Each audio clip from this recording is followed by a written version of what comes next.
Welcome to Holy Grit Leadership That Lasts, the podcast for leaders who are done with fluff and hungry for depth. Hey, listen, if you're looking for more than just quick wins and shallow strategies in leadership, you're in the right place. We're talking bold, ethical, and effective leadership fueled by timeless truth from scriptures and built to withstand the pressure of the real world. Okay, now listen. Whether you're leading a church, running a business, managing a team, or just trying to hold your life together on Monday morning, Holy Grit Leadership is here to help you lead with courage, clarity, and conviction. Listen, this isn't your grandma's Bible study, unless she was a total boss. Let's dig in, let's lead well, let's build some leadership that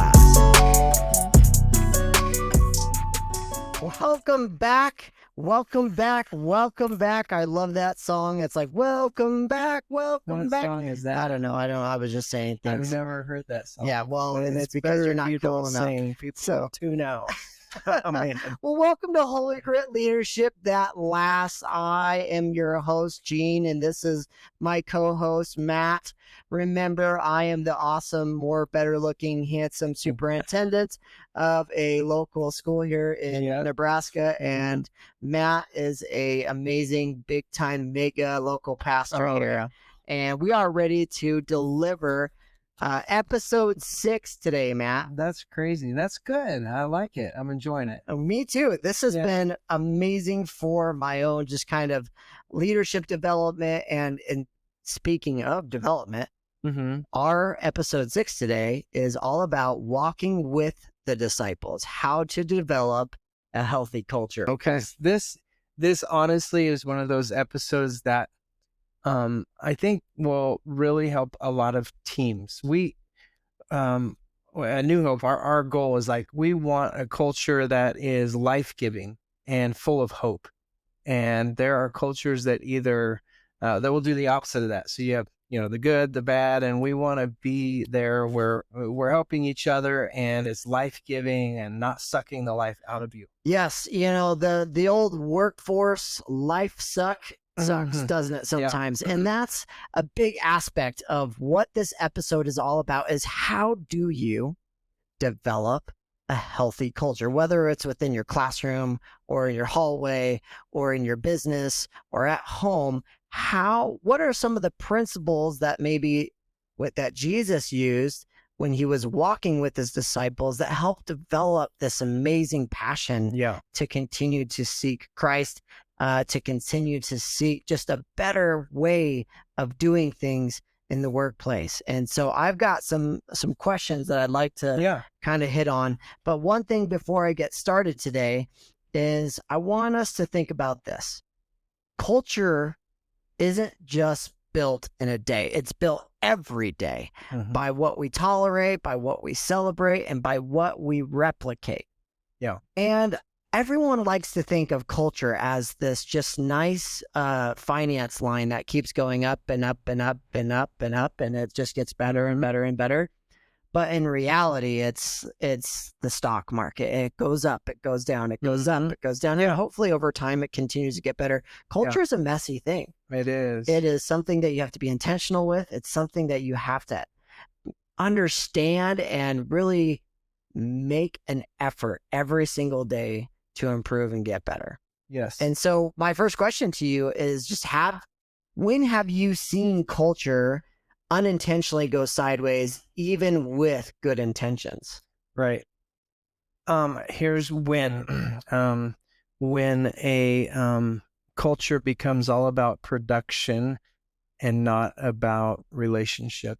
I think production is necessary for you to obviously have a successful team. That's certainly important, but I've seen culture go sideways when that becomes the only thing. And I think we have to be mindful of that. So we'll talk about that a little bit. But also when leaders avoid problems rather than dealing with problems, it's easy to kind of like, none of us like those hard conversations, like confrontations. And also when teams are left visionless, like, you don't know where you're going. So you have a whole team, but none of them are going in the same direction. They're all going in different directions. And that creates tension because, I have this idea and it's better than this idea. Well, the leader has to cast the vision and say, we're going in this direction and we're going there together. Here's how we're going to get, and Yes. bringing them together. So those three are the biggies for me. And that first one with the production, it's a very dangerous thing. Even like, let's say an NFL team. Yeah. Right. Okay. And if the goal is just winning, where's the why? Right. We can all win and we can make a lot of money, but there's got to be there's the real why we're doing what we're doing.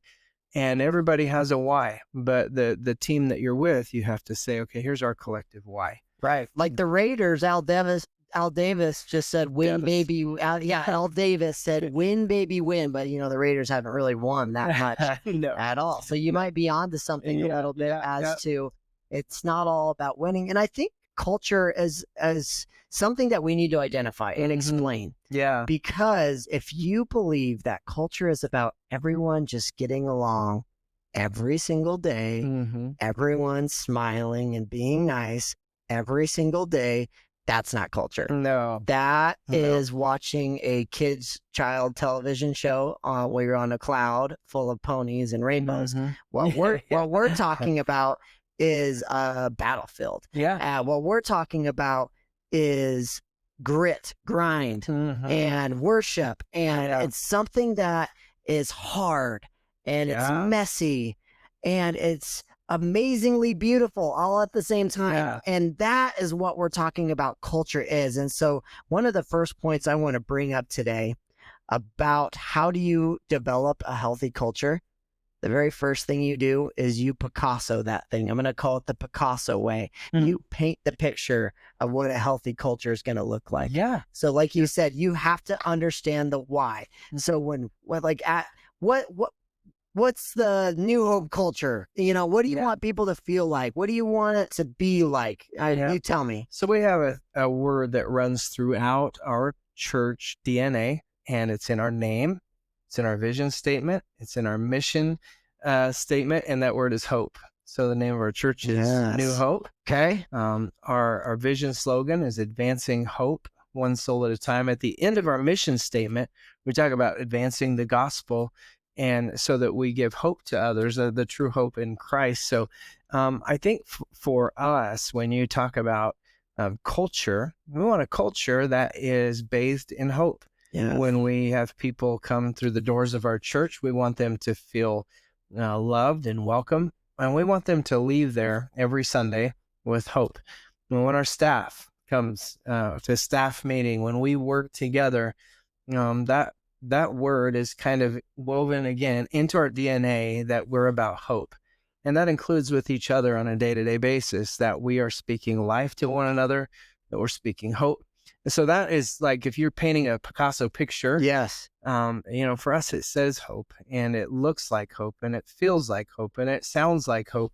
Every part of our culture has to be that. And so I think our staff gets that, and our leadership team gets that. And so we have to, give that. We have to be, hope dealers, not dope dealers. Yes, so, hope dealers, not dope dealers. Hey, take some of this hope, not dope. Yeah. I really, really appreciate you saying that, because culture precedes strategy. You guys could have the best intentions in the world, but if you don't have, in your case, hope, you don't have the why, you don't have the purpose, you don't have the passion, well, that best strategy just goes on deaf ears.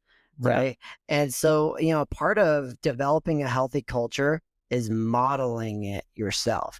I always hear people say you have to earn respect to get respect. And that really bugs me and gets under my skin, because I feel the opposite. I feel like you have to model respect for people to learn respect. Yeah. And as leaders, you have to model exactly the Picasso painting of what you want your culture to be like, Matt.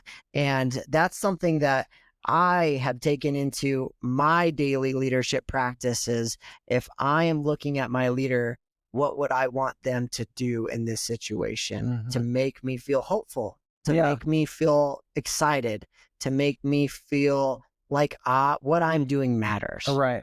So here's the problem, like you were talking about with culture. A lot of people paint that picture and they present that picture, but that's not what that picture looks like when you turn around and show it to people.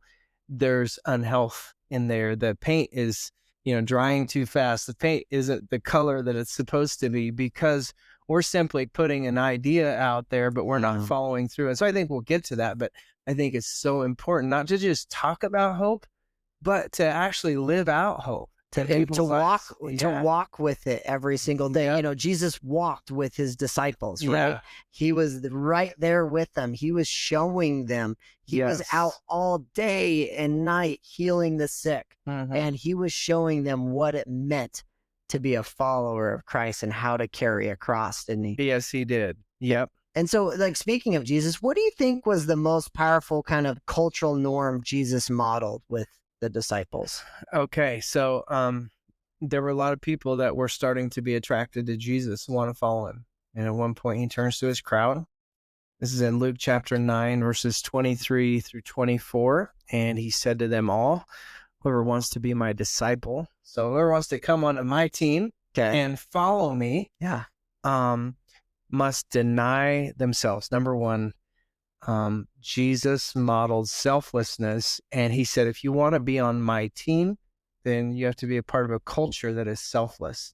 And so that. the disciples, he also says later on, he said in Luke 9:57, he says that, foxes have holes, birds of the air have nests, but the Son of Man has no place to lay his head.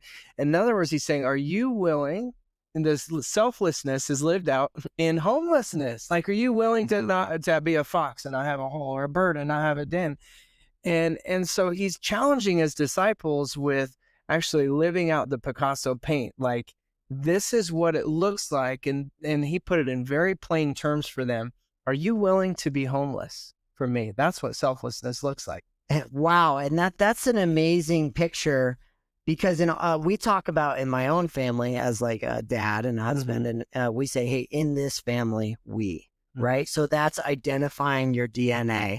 And Jesus just drew a line in the sand and said, if you want to cross that line, this is what it's going to take. Yeah. And so when you want to develop a healthy culture, you got to draw the line in the sand and say, this is what it's going to take. Yes. Because if you do not draw that line in the sand, people don't know when they're either being successful in your culture or if they're being a detriment to the culture. And that's a big deal. And so, so ahead. What are those cultural lines that you have on your teams, right? That we have. And so for me, it's really important to guard the gate. So that means anybody that's going to be on my team, here's the parameters for this team, staff. And if you can't abide by those, we're not interested. God bless you. Yes. Maybe you'll fit somewhere else. But we have some of those cultural lines, and it's okay to have those. Yeah. Because if we don't, then we can inadvertently let someone on the team who's going to disrupt the culture, and we'll talk about later. Toxicity. And I can rattle off ours. So number one, very first thing we draw the line in the sand is, hey, you have to be positive here. You have to have fun here, because we work with kids, right? And if you can't have fun working with kids, you're not in the right place. Yeah. If you don't enjoy kids, you're not in the right place. It's just a job. Right. If you don't get excited every single day to see the people that are coming to you for their future, then this isn't for you. That's the first one for us. The second one for us is, hey, here we don't talk about kids these days. That's such a fun conversation, but we don't talk about this generation and their iPads, this generation. And of course, a lot of it's true, but we don't talk about it here. Yeah. So if you're willing to not have that conversation, a lot of it's not, here's what you have to do. A lot of it's, here's what you don't do. And, it's just such an amazing thing for our culture. And then last is, hey, we speak life into what we're doing. We speak life into the people we work with. That's called total collective efficacy, right? It's getting everyone on the same train, getting that train started, and getting everyone to go in one direction.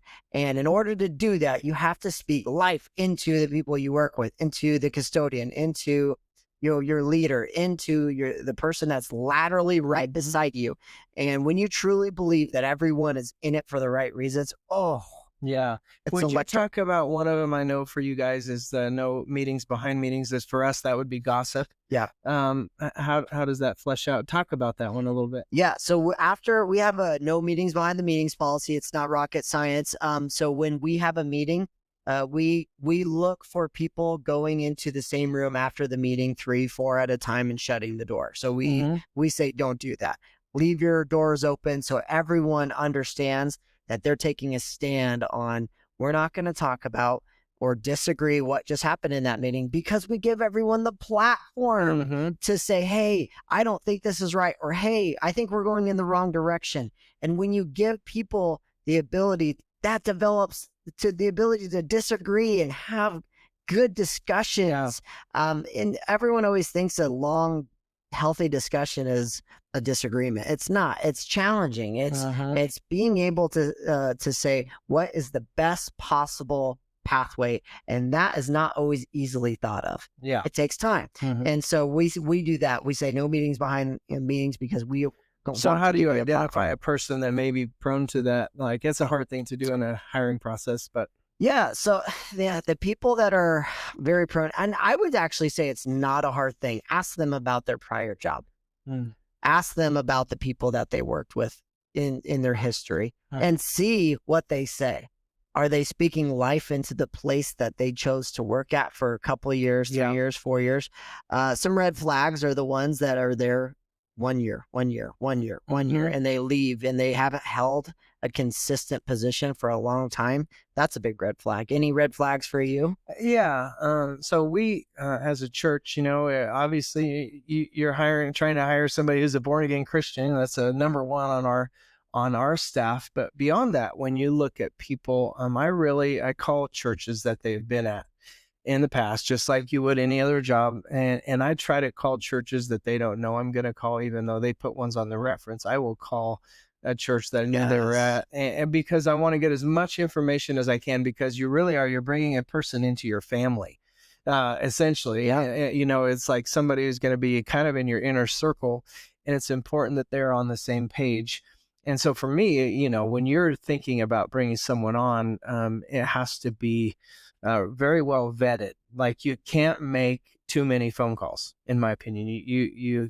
You have a job to do, and it's to protect the culture on your staff and ultimately, or the entire church, because that person will not only work with your staff but with volunteers. And so I've had a couple situations where I have had to hire other pastoral staff, and that one really it matters. It's really important. And so I made a lot of phone calls. A guy that I thought maybe would be good, and I found out was very dogmatic on a particular area of theology. And sure, you want people to be certain of their theology. They have to line up with the doctrinal statement of our church. But in particular areas, sometimes we take the minors and make them majors. Well, this was something that had me very concerned. Yes. And so you just have to do your homework and make sure. And, everyone's going to have their best day on the interview, right? They're going to sound great. And I think sometimes tone deaf leaders think that their culture is going well, but behind the scenes, it's a complete chaos. And so I've seen that happen where someone describes their organization or the people that they lead and say, man, I've got it good.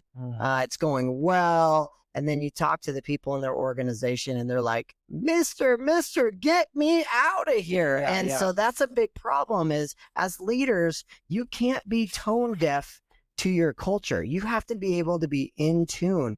And part of that is culture grows like a garden, not a machine. So Jesus nurtured his disciples over time. And a healthy culture needs daily tending, watering relationships, pulling out the weeds of division, and planting seeds of trust. It's definitely organic, not mechanical. And that's something that you have to consistently do. That's what a healthy culture is. It's a plant, it's a tree, so whatever that analogy that you want to use, but you have to tend to it, and you have to tend to it often. Would you agree? Yeah, it takes time to get to know your, family, your spouse. Yeah. you know them well because you're with them every day. And so you have to know your staff, know your people, because if you don't, you're going to miss some major things. One of the things that I'm very intentional about is, like, especially a new young staff member right now. I have a couple young men on my staff that I love this part, like discipling those young men and building them up. We meet once a week, we talk about the word, and then I give them each time to talk to me individually just about what's going on in their lives. And I think that's important because they, number one, then they know that, you care about more than their production. You care about their family. Yes. Care about their lives. That's watering the plant. And eventually that plant will grow up and yield fruit. And you pray that that fruit that you're planting or that you're growing will then reproduce. So Right. you want them to grow into leaders. And hopefully you're not yelling at a fig tree with no figs on it, right? Yeah. You're not like, there's a tree, I want it, just no fruit. Well, that was a great illustration. Yeah, that's right. Yeah, Jesus used, and the disciples didn't quite get it. But no. Well, all right. So I got one for you then. How do you recover a culture that's been either silently shamed by fear or burnout, and where you're walking into a leadership position and everyone's walking on eggshells because that's just the culture that they think leadership has? And so how do you come and recover something like that? Okay, well, I'm going to introduce a book. This is called The Emotionally Healthy Church. And it's really, really good on leadership. There's a prequel to it called The Emotionally Healthy Christianity. And who's it by? Who's the author? Okay, Peter Scazzaro. All right. Yeah. Peter Scazzaro. All right. And it says the starting point for change in any nation, church, or ministry has always been the leader. As the leaders go, so goes the church. But it's not enough for the leader to change. God wants to set the others free as well. But it begins with, number one, with the leader. And so that's true. As the leader goes, so goes the culture. And you see it, like when there's a change in leadership, and most often, you're talking about, let's say, college football right now, such a very fluid situation with coaches going here and there. But guess what? When the right coach comes into the program, it may be, Middle Tennessee State, but guess what? They may find themselves in the playoffs. Yes. Right? We've seen that happen. It's what can happen when you have an amazing leader. Yes. I think of, there's been some of these smaller schools like Northern Illinois, and they find themselves, or Boise State, they find themselves in the run of things because they have great coaches. Yes. And they don't have to be at Alabama, but that maybe even you have to be a better leader to take a team like that than you would at Alabama. And I'm always amazed at people that are doing some amazing things in such a small organization, in such a small church. And it doesn't matter the size. I think always people think bigger is better, right? Yeah.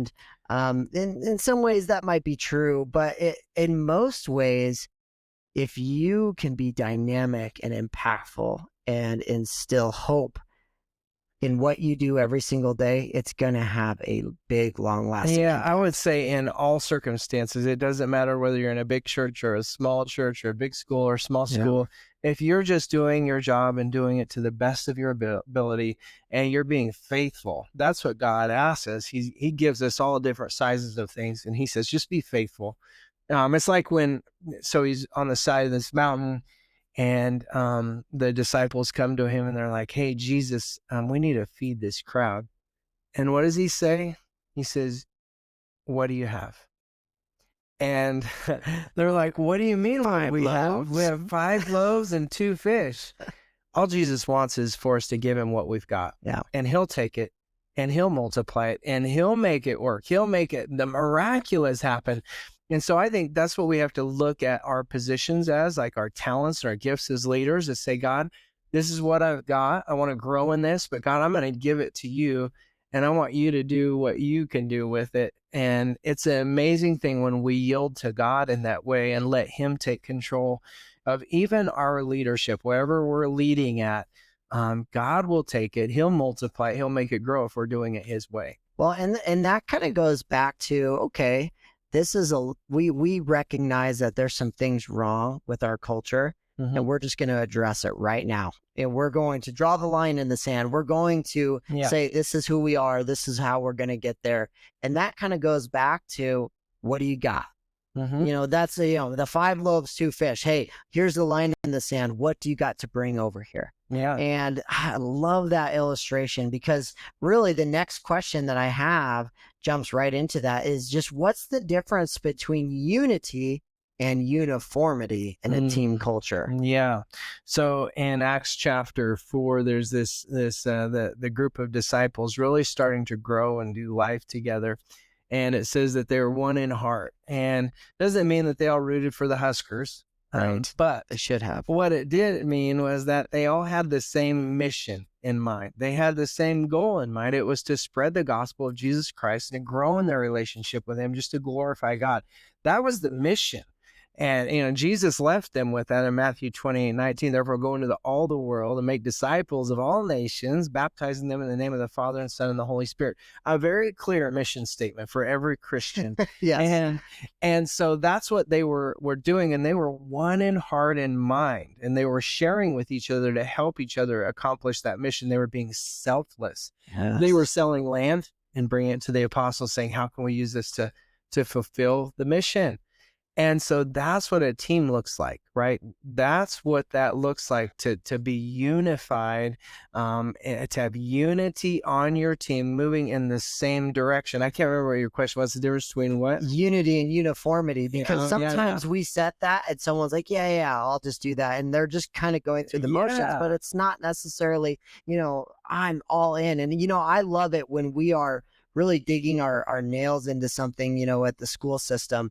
One of it might be like rigor and challenging. We call it the Goldilocks principle in school. Not too hard, but not too boring. So we want education to be moderately challenging every single day. Yeah. And so when we do these things and we get teachers to say, gosh, I really hit that golden zone today, and they're excited and they want to share about, how they helped accomplish what we're all trying to accomplish, which is to provide a world-class education in this tiny little town. And again, it doesn't matter the size. And that's what we keep preaching to them, is saying, listen, it doesn't matter if you're in a town of 10 or 10,000. We can create and sustain these amazing learners, these confident, powerful learners, by doing what we do. And when everyone starts to really jump in on that and get excited about it, and they care, that's unity, right? Instead of, I got to put my objective on the board today because that's what we do. That's what they tell us to do. You hear the difference in that between unity and just uniform. I mean, that's where the toxicity comes in that we'll be talking about next episode. If people are begrudgingly following the mission, they don't belong on your team. No, kick them out. Yeah, absolutely. As cold as that sounds. Yeah, absolutely. Give them the boot. Well, Judas is a great example of that. We'll talk about next episode. So then, how do you discern between a cultural preference and a principle that should never be compromised? Because a lot of the times we say, okay, here's the end goal. There's some details on how to get there, but how we get there might be a little bit different all the time. So how can we decipher in a healthy culture, what is a preference versus a principle? That's a really hard question to think about. And so, like in Jesus's day, and one of the things I always try to remember, you had a lesson for us, is at one time there was this, the line of the Bible is women should remain silent in the church. And that was a cultural thing happening at that time, because there was women that were worshiping some idol. And am I right in saying so this? you're referring to 1 Corinthians 14 at the very end of the chapter. It says women should not speak, they remain silent in the church. And then it's weird, because then earlier in the chapter Paul's like, okay, well, when you prophesy, women should remove cover, and so they're told to do that, but then they're told to be silent. So there was something specific going on there culturally, that was the women were, many of the people coming out of idol worship were coming into the church, and in that idol worship they're worshiping this this idol Diana, and so the women were the priests, they were leading. God said, no, that's out of order, and the created order is, we don't need to get into all of that. But yeah, that was a something that was going on. The women were taking over the services. They were being loud and disruptive, and Paul just is correcting that. So it wasn't a preference, it was a principle in that respect. But also we can take that even and twist it and say, well, women should never speak in the church, right? Right, and that's where things kind of get so sideways in a healthy culture is, wait a second, you said we had to do it this way, and so I'm going to do that no matter what circumstance happens. And there's a gray area in a leadership to where you have to sometimes take things case by case, and sometimes it does break your systematic procedure and how you do things because it's just different. It's dogmatic. Can't be that way. And so sometimes in a healthy culture, guys, you have to be able to communicate through the preference versus principles. Yes, we want this to happen this way, but this is a little bit of a different scenario and a different understanding. That's right. And so as we kind of go through how to develop a healthy culture, I want to leave everyone with a couple of main takeaways. Is, again, we say this all the time, you don't need a title to create culture, you just need consistency. So if you're not the leader, but you still show up every day and you shine the light and you follow and you're all in and you're bought into the mission, if you're an aspiring leader, that's what's going to propel you there the best. I always get staff members say, how can I become a principal someday? What's going to make me into maybe to be a superintendent someday? And I always tell them, be extremely good at what you're doing now. And that's how you develop that healthy culture, is to have those honest conversations with people. And then a healthy culture isn't just built on control, it's built on connection. And so having your hand in on every single decision, every single way someone does something isn't necessarily healthy. That's an ugly culture. Yeah. Because that becomes a top-down dominance, dictatorial culture that no one is healthy in. It becomes very unhealthy. And we have that going on today a lot in the church, like not in our church, praise God. But there's this kind of, it's an extreme Pentecostal wing. A lot of people call it NAR, New Apostolic Reformation, but the pastor has all the power and everyone else just has to listen to what he's saying. That is unhealthy. If you're in a church like that, please get out. Wouldn't or at least be communicative about it and say, hey, we have a problem. So we produce who we are, not what we say. So remember, when you want others to follow the vision, to fall in line with what you're doing, and to really buy in, they're just going to follow your actions every single day as a leader. So as we wrap up and finish up episode 6, how to develop a healthy culture, I want us all to remember this. Remember, culture grows like a garden, not a machine. So when Jesus nurtured his disciples over time, a healthy culture needs tending. Water your relationships, pull out the weeds of division and anger and negativity, and plant seeds of trust and hope. And remember, it's organic, not mechanical. Any parting advice and wisdom before we I think lead a out healthy today? culture is something that we all desire, because we have enough stress in this world. And if we have healthy culture in our work environment, how much better will things go at home? Right? How much better will things go in your personal life? And I think it's what God desires for us, and it's what the enemy hates. So he will sow seeds of discord all the time, and division and doubt. We have to battle him on that. Say, no, in Jesus' name, I'm going to create a culture here that's Christ-like, that's filled with hope. And that's what we're called to as Christians, is to bring Jesus into every environment we're in, and to bring that culture of health and hope. And it's an amazing thing. People want to be a part of that. And let's say you're in a culture, Matt, that you can't leave your job. I need to take care of my family. I need to take care of my family, and I have a job, and I put food on the table. But what you can do, and this is something that I've seen, some people that I know that actually live with me work at Walmart, right? And he tells me he's an 18-year-old, 19-year-old kid, and he said, hey, man, everyone hates this job at Walmart, but I don't. And I consider it, I'm just grateful that I have a job. So I go out every day and I smile. I bring people their groceries.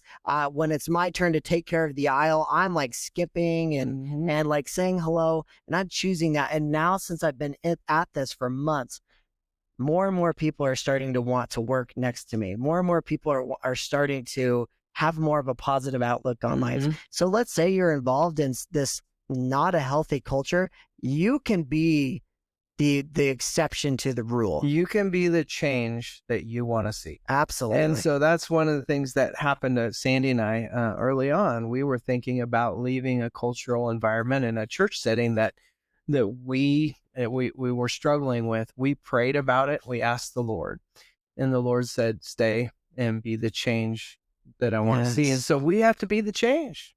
Yeah, it's like your guy you're talking about. Yeah, he's being the change, like that's contagious. And guess what? That's going to yield great fruit in his life. Yeah. And so that's it for today, episode 6, guys. Do all the likes and subscribes and the heart buttons and the thumbs up that you can. Absolutely. Yeah, review all 5 stars and tell us how handsome we are. Welcome to Holy Grit Leadership That Lasts. Hey, thanks for listening to our podcast today. If you would like, please subscribe, rate, review, give us all the butterflies you can. We appreciate you. Thank you, and God bless.